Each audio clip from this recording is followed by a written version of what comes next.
Shalom,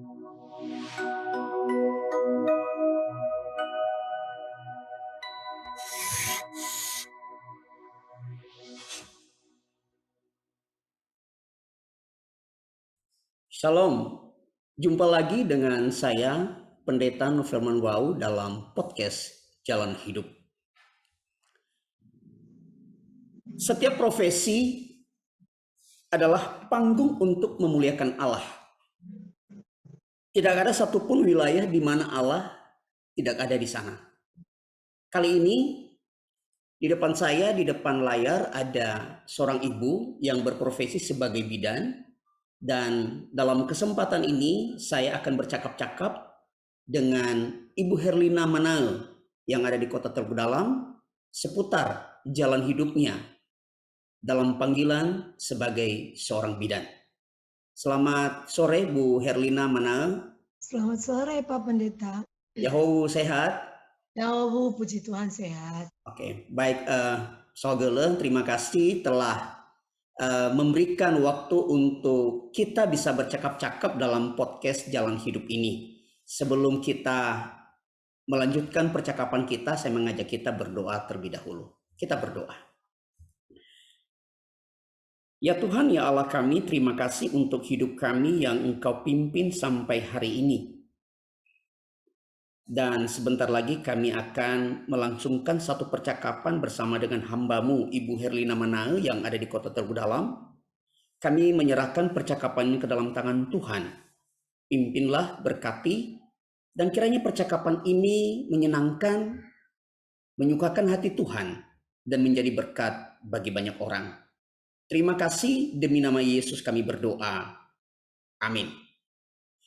Baik, puji Tuhan. Bu Herlina Manae, sebagaimana saya katakan tadi bahwa setiap profesi kita adalah panggung untuk memuliakan Allah. Dan saya pribadi punya satu keyakinan bahwa profesi yang Ibu sedang jalanin saat ini, yaitu sebagai seorang bidan, adalah panggilan Allah. Dan dalam profesi itu ada kesempatan-kesempatan indah di mana Bu Herlina bisa memuliakan Tuhan dengan melayani Tuhan dan melayani orang banyak. Mungkin di awal ini saya ingin menanyakan satu hal kepada Bu Herlina. Mungkin bisa cerita sedikit, kenapa ya jadi bidan? Apa motivasinya? Bukankah banyak profesi lain yang bisa dipilih? Kenapa harus bidan? Silakan Bu. Ya, beranjaknya dari SPK, di masa dulu itu SPK ya Pak Pendeta. Jadi memang dulu SPK itu banyak yang membuat saya termotivasi untuk ke sana, termasuk Bapak almarhum Amarestu Sarumaha. Itu memotivasi saya, karena saya lihat juga dalam setiap pelayanan kesehatan dia juga ada berbagi kasih. Jadi dari SPK kemudian saya melanjut ke D1 kebidanan karena di zaman itu belum terbuka D3 kebidanan, masih D1 kebidanan. Ada teladan ya di sekitar Ibu Herlina tadi menyebut nama seseorang Pak Amarestu Sarumaha sehingga termotivasi untuk masuk SPK dan lebih spesifiknya di kebidanan ini. Bu Herlina, apa sih istimewanya profesi sebagai seorang bidan? Istimewanya kita bisa juga melayani jiwa-jiwa Pak Pendeta. Dalam dalam profesi ini ya? Sebagai profesi bidan. Seperti kami kan Pak Pendeta, sering kami berjumpa dengan seorang ibu. Kadang-kadang mereka juga mempunyai masalah dengan keluarga, bukan hanya masalah kehamilannya, tapi ternyata dia juga punya beberapa masalah dengan keluarga, mungkinkah dengan suami atau dengan keluarga lainnya, dan mungkinkah pergumulan ekonomi. Nah, di sana juga saya melihat Tuhan memakai saya. Jadi ketika praktek sebagai seorang bidan, Ibu Herlina nggak cuma fokus di urusan kesehatan ibu-ibu hamil ini, ya, Tapi menyentuh juga pergumulan mereka setiap hari. Bisa kasih contoh nggak Bu Herlina? Ya, pernah seorang ibu itu, dia baru kejadian, meninggal anaknya. Oke. Kemudian karena itu anak satu-satunya, laki-laki, jadi kepikiran dia, udah lama dia sakit-sakit terus setelah ini masih ibu muda, Mhm. baru 3 atau 4 anaknya, saya udah lupa karena udah lama kejadiannya. Kemudian Pak Pendeta, setelah dia udah berobat ke mana-mana, dia masih merasa sakit, sakit bagian lambungnya, jadi entah kenapa dia merasa ke tempat saya itu. Jadi ke Mhm. tempat saya layani. Ketika dia cerita tentang masalahnya, akhirnya saya tersentuh. Dia bukan obat yang dibutuhkannya, tapi dia perlu untuk datang kepada Tuhan Yesus. Jadi waktu itu dia kepikiran Pak Pendeta untuk bunuh diri. Oh ya, sampai separah itu ya? Iya, Pak Pendeta, dia bunuh diri, dia nggak siap dengan kematian anaknya, akhirnya kita mendekatkan dirinya kepada Tuhan Yesus dan, puji Tuhan juga, akhirnya lama kemudian, saya baru jumpa dengan dia, dia hanya Mhm. singgah ke Mhm. klinik kita hanya mau bilang terima kasih karena, saya sudah memberitakan Injil kepada ibu ini, padahal ibu ini Kristen. Jadi dia Mmm. merasa sejak itu merasa sembuh. Tetapi tentu saja menjalankan ini kan tidak mudah, Ibu Herlina. Kalau boleh tahu, ada apa aja tantangan ketika menjalankan pelayanan ini sebagai seorang bidan sekaligus konselor pendamping bagi ibu-ibu yang membutuhkan pelayanan Ibu Herlina ini? Ya Pak Pendeta, saya tahu dalam pelayanan saya ini bukan karena, hebat saya, tapi ada Tuhan yang senantiasa saya hadirkan dalam hidup saya. Setiap pagi itu Pak Pendeta, saya tidak bisa memulai kegiatan saya kalau tidak bersekutu dengan Tuhan. Mhm. Dan panggilan terus, itulah yang membuat saya kuat. Ya puji Tuhan sampai sekarang ini saya sudah melayani, hampir 4.000 kelahiran bayi. 4.000 kelahiran bayi selama berapa tahun ini? Dari mulai saya mulai berpasien itu tahun 2000. Tahun 2000 ke tahun 2022 ini. Iya, Jadi selama 22 tahun Tuhan mempercayakan kurang lebih 4.000 bayi ditanganin oleh Ibu Herlina. iya, Pak. Oke.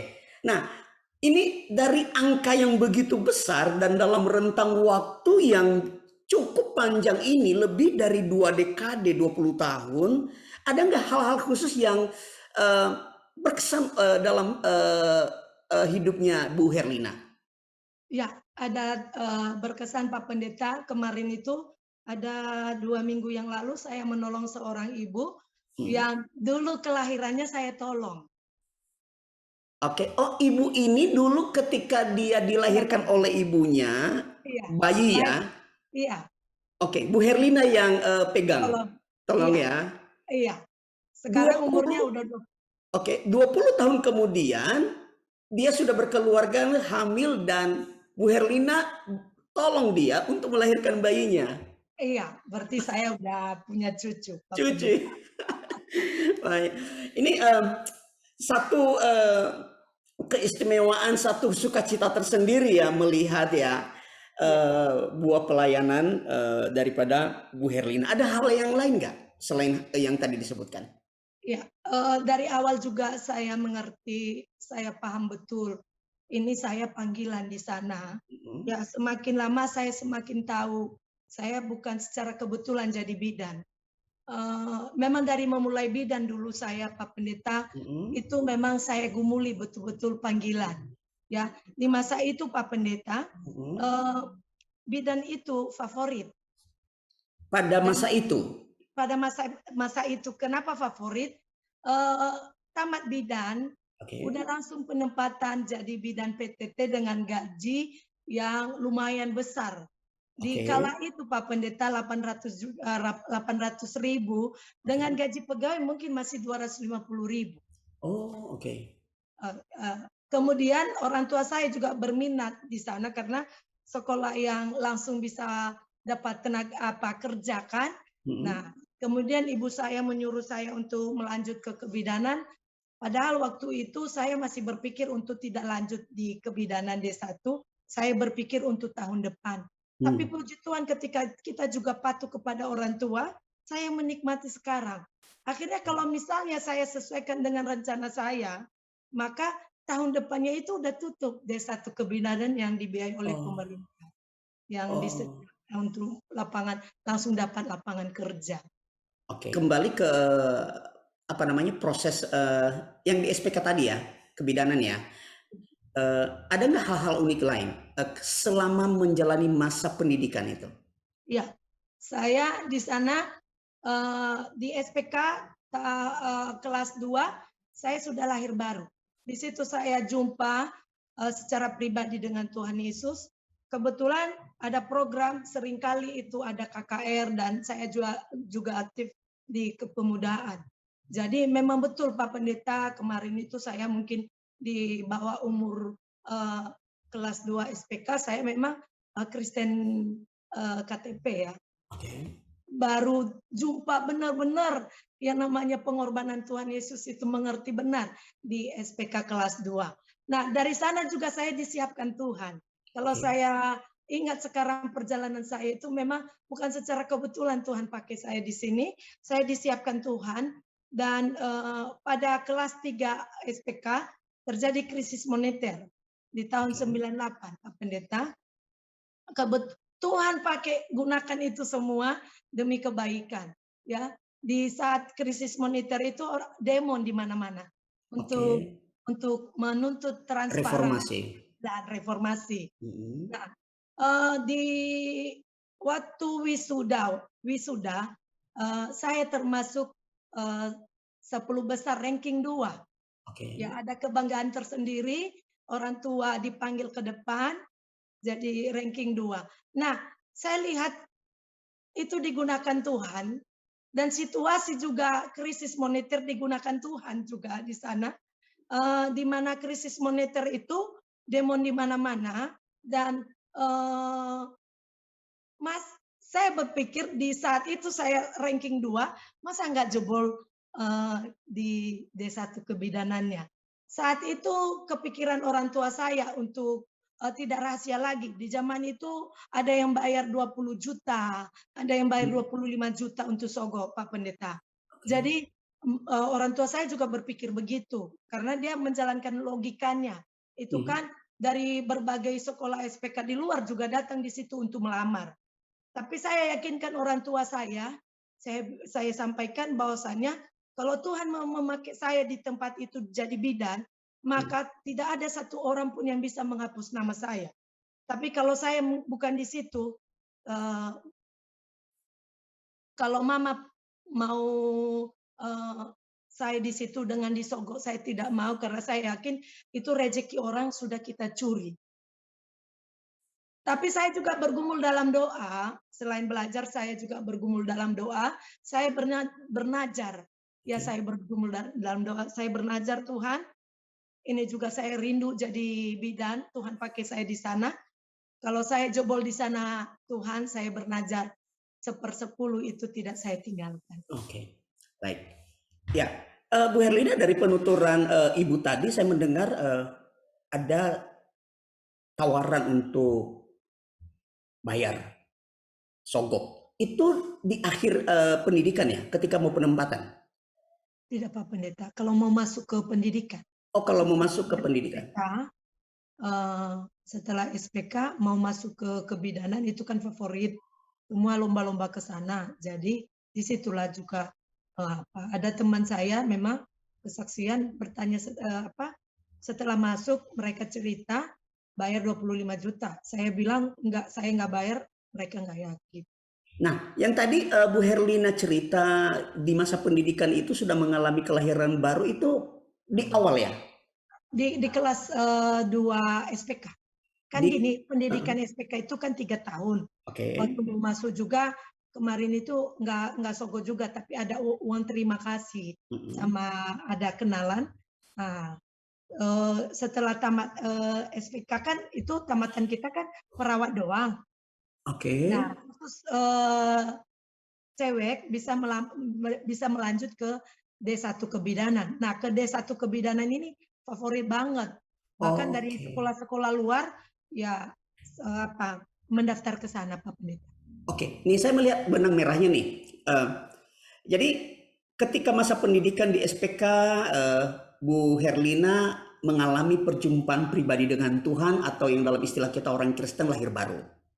Lalu seiring dengan itu, ketika mau menyelesaikan pendidikan dan mau masuk ke kebidanan, yang dianggap adalah favorit dan kompetisinya cukup tinggi dan tidak sedikit pada waktu itu budayanya adalah budaya sogok menyogok.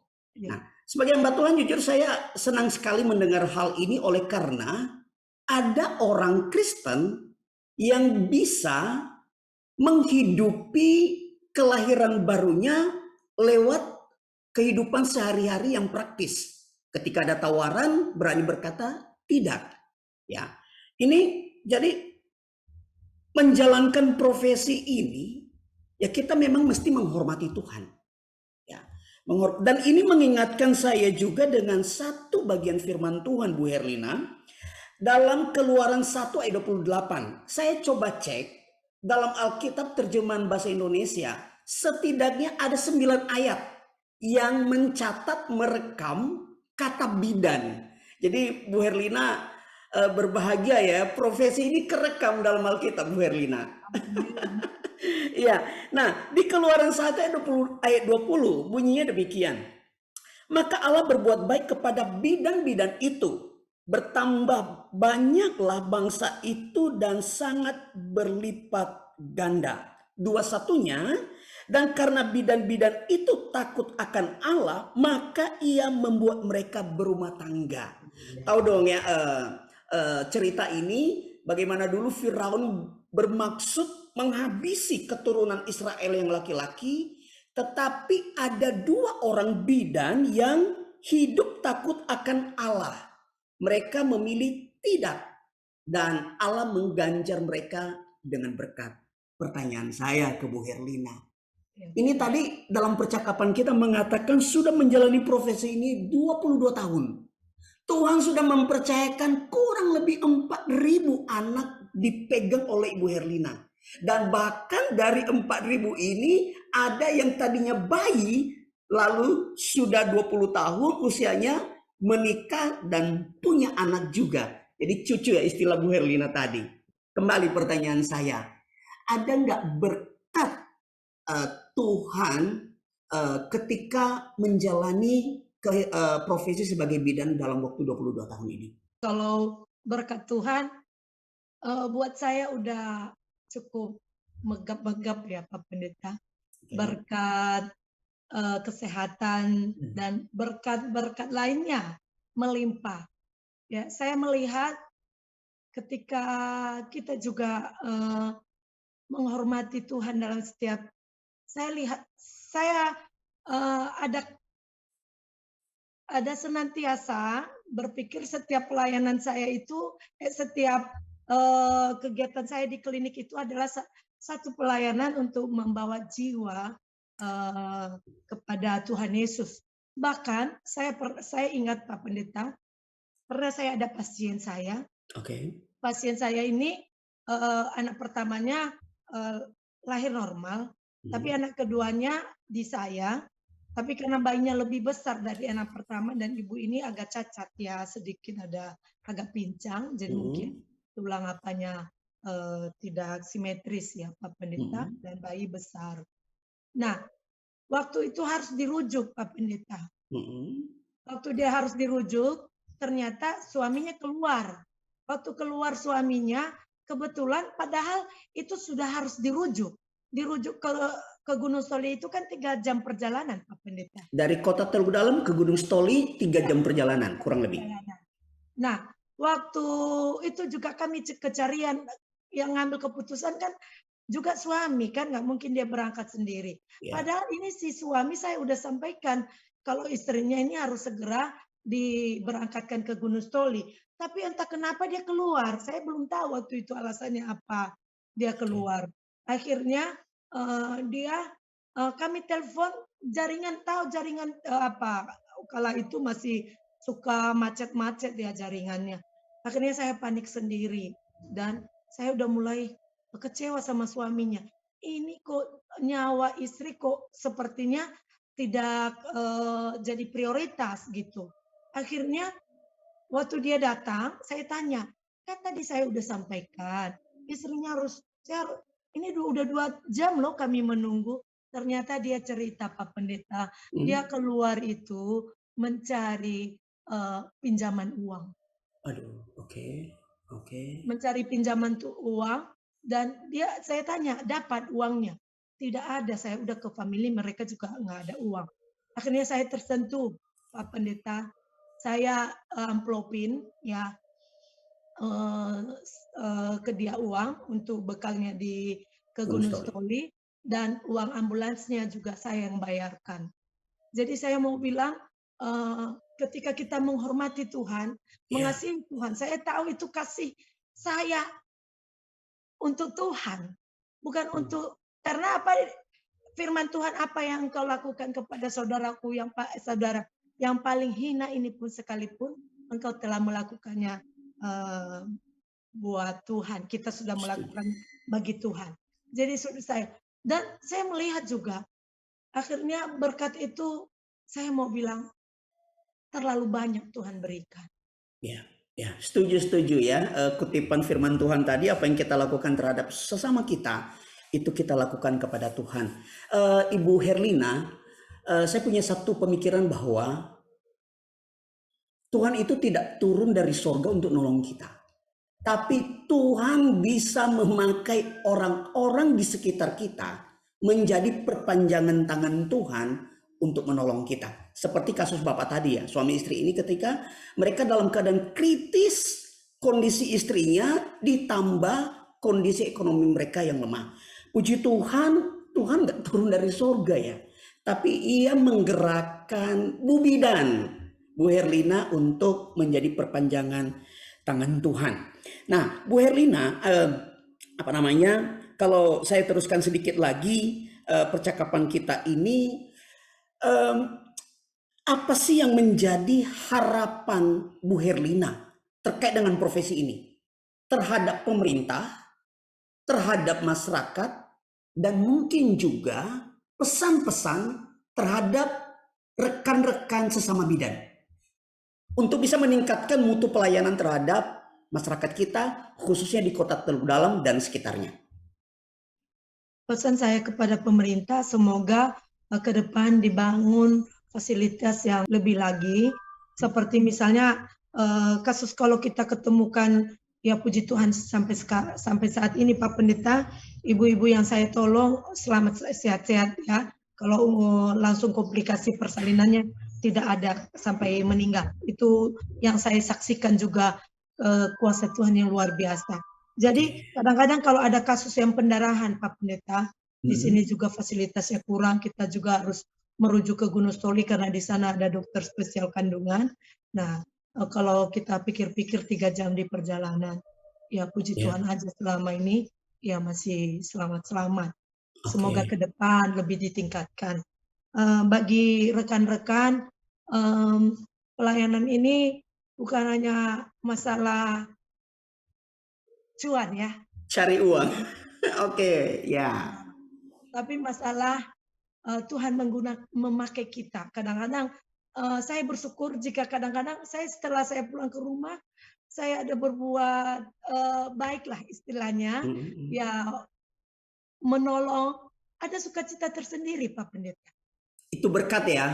Jadi Ya nggak itu melulu berkat uang ya. tersendiri, bukan hanya masalah uang. Oke. Tapi seperti yang firman-Nya katakan, carilah dahulu kerajaan Allah dan kebenarannya, maka semuanya Tuhan tahu kita butuh itu semua, Ya, Tuhan limpahkan. Tapi oke. bukan acuannya, bukan karena acuan aja. Iya, iya. Tapi di mana orang bekerja, yakin pasti makan. Betul, betul. Untuk ibu-ibu bidan yang dimanapun ada yang mendengarkan podcast ini, nih pesan moral dari Bu Herlina, eh, menjalankan profesi ini tentu akan berhubungan dengan bayar jasa ya, uang ya. Tetapi biarlah semangat kita adalah bagaimana menjadi berkat bagi banyak orang. Berkat bukan cuma memberikan pelayanan medisnya, tapi bagaimana bisa mendengarkan mereka, kita memberikan hati, melayani dengan hati, tidak cuma berurusan dengan peralatan medisnya. Dan di Niasi ini khususnya Teluk Dalam kan mayoritas Kristen, dan saya percaya bidan-bidan di sana juga kebanyakan adalah orang Kristen. Dari percakapan ini saya berharap kita menghidupi ya kekristenan kita itu, kita hidupi lewat profesi kita.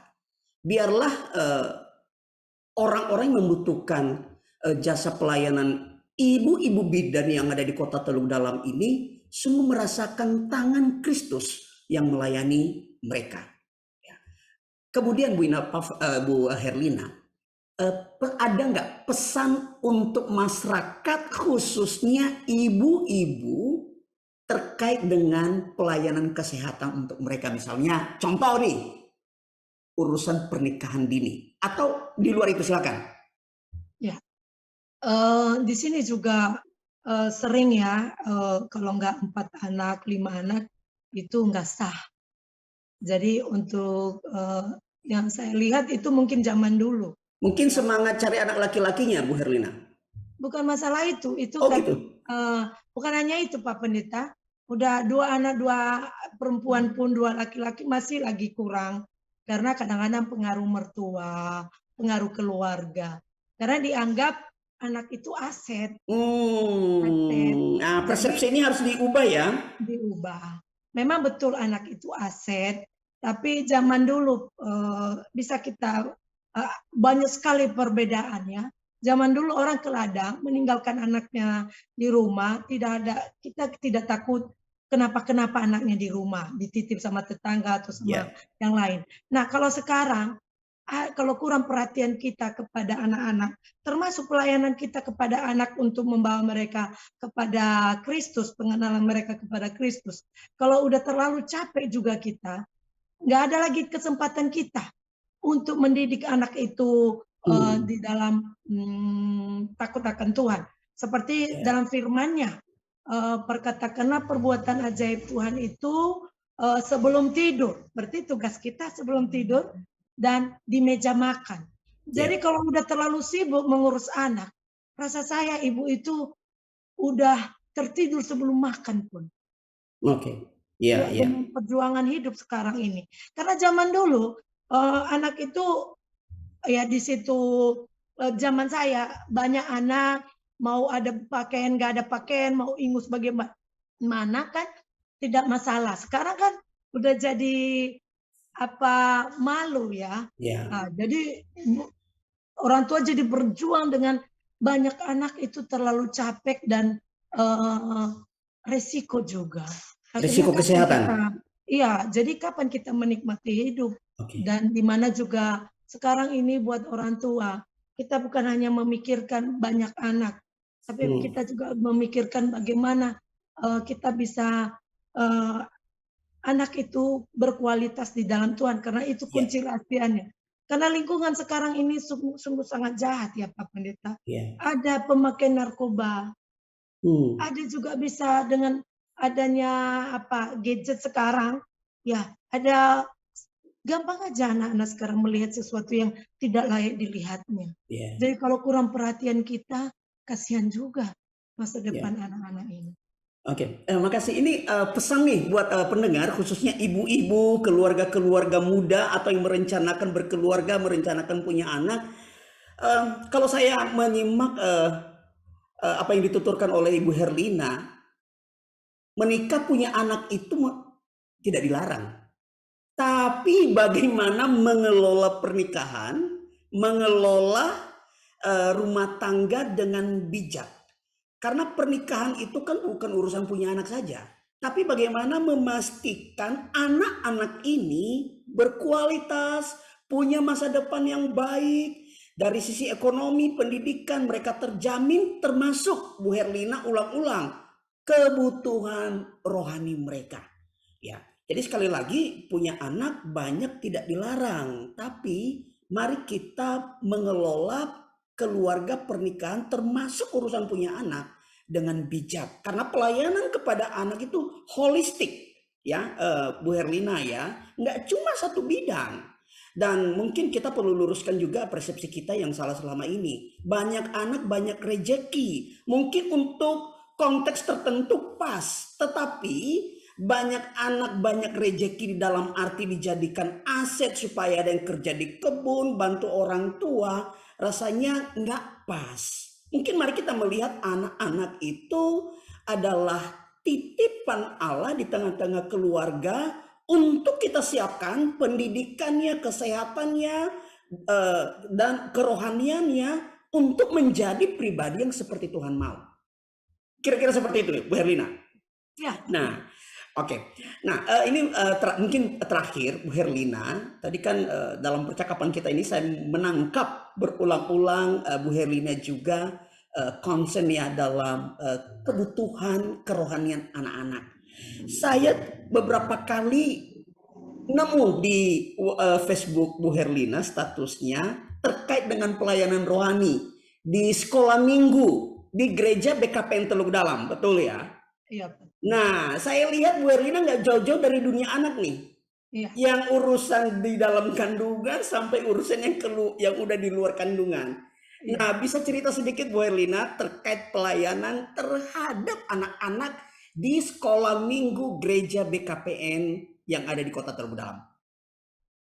Iya, puji Tuhan kalau saya lihat ke belakang Pak Pendeta, dan ini juga kesaksian saya. Memang dari dulu saya senang sekali dengan anak-anak.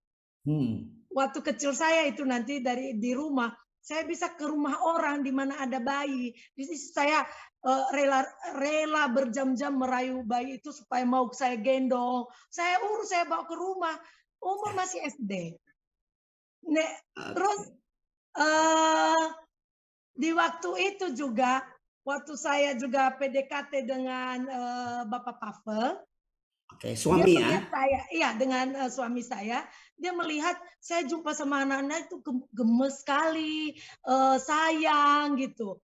Tapi setelah kami menikah dan keponakan saya pun saya buat seperti itu. Jadi pernah terucap dia, saya pikir mama itu waktu kita sedang pendekatan apa itu pura-pura, karena mungkin dalam konsepnya wanita yang sayang sama anak-anak itu naluri keibuannya ada kan. Saya juga rupanya baru tahu suami saya itu berpikir seperti itu. Padahal itu dari dalam aja memang saya senang sekali dengan anak-anak. Nah, termasuklah dalam pendidikan anak ini, Pak Pendeta, seringkali juga di sekolah di pelayanan saya di klinik memulai untuk kegiatan kami di klinik itu untuk seorang ibu, selalu kami memulai dengan doa. Dan sebelum mereka juga keluar dari klinik, terus kita kasih konseling tentang firman Tuhan. Tugas utama orang tua paling penting juga, jangan hanya kita mikirkan bagaimana kita kebutuhan jasmani mereka, kita harus memikirkan kerohanian mereka. Itu tugas kita. Dan ada upah buat orang tua yang memberi hatinya untuk mengajar anak-anaknya di dalam takut akan Tuhan. Sering saya ceritakan firman Tuhan, didiklah anakmu di masa muda supaya sejahtera masa tuamu. Itu upah orang tua. Dan ada Nabi Eli yang patah lehernya ketika tidak mendidik. Nah, berpulang dari itu saya memang peduli dengan sayang sama anak-anak. Saya juga tergerak hatinya untuk pelayanan sekolah minggu. Awalnya saya terajak di sana Pak Pendeta, saya bawa anak saya si Pavel itu masih kecil, masih bayi, sering sekolah minggu, lama-lama saya terlibat di sana. Oke. Puji Tuhan, Bu Herlina, saya senang sekali ya mendengar kesaksiannya, melihat seorang Kristen yang bisa menghidupi eh, keimanannya lewat kehidupan sehari-hari, secara khusus dalam profesi sebagai seorang bidan. Bu Herlina, teruskanlah ini, kiranya Tuhan menolong. Dan terkait dengan cerita sejak masa usia SD tadi, sudah punya ketertarikan dengan anak-anak. Dan itu terus berlanjut sampai hari ini. Bu Herlina, eh, karunia, kemampuan itu tidak semua orang punya. Ya. Itu anugerah Tuhan. Dan tidak kebetulan Allah mengarahkan Bu Herlina dalam panggilan sebagai seorang bidan. Ini jalan hidupnya Bu Herlina. Ini mimbarnya Bu Herlina. Ini ladang pelayanannya Bu Herlina. Teruskanlah pelayanan ini, sudah berjalan 22 tahun. Kita tidak tahu sampai kapan, 10 tahun lagi kah, 20, 30 tahun lagi. Dan kalau sudah ada 4.000 orang dipegang selama 22 tahun ini, kita doakan akan terus ada generasi-generasi berikutnya yang Bu Herlina pegang, berikan pelayanan, sentuhan kasih, bahkan diselipkan dengan pelayanan rohani, baik kepada ibu maupun kepada anak-anak ini. Terima kasih Bu Herlina, percakapan kita pada kesempatan ini. Salam buat suami, keluarga yang ada di Kota Teluk Dalam, juga untuk guru-guru sekolah minggu di BKPN Teluk Dalam. Ya, terima kasih. Teruslah melayani anak-anak. Ya. Ini terima kasih, dan semoga kita terus ada dalam pemeliharaan Tuhan.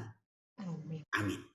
Demikianlah percakapan saya bersama dengan Bu Herlina Manahe seputar panggilannya sebagai seorang bidan, dan kita sudah mendengarkan sama-sama tadi bagaimana ia dalam menjalankan profesinya, ia tidak cuma menjadi seorang bidan yang profesional, tetapi juga ia sanggup menghidupi kekristenannya dalam pekerjaannya.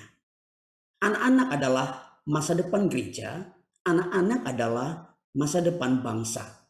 Mari kita memberikan pelayanan yang terbaik bagi mereka, mulai dari kandungan sampai mereka lahir, dan bahkan menuntun mereka sampai dewasa menemukan apa yang menjadi rencana Tuhan dalam kehidupan mereka.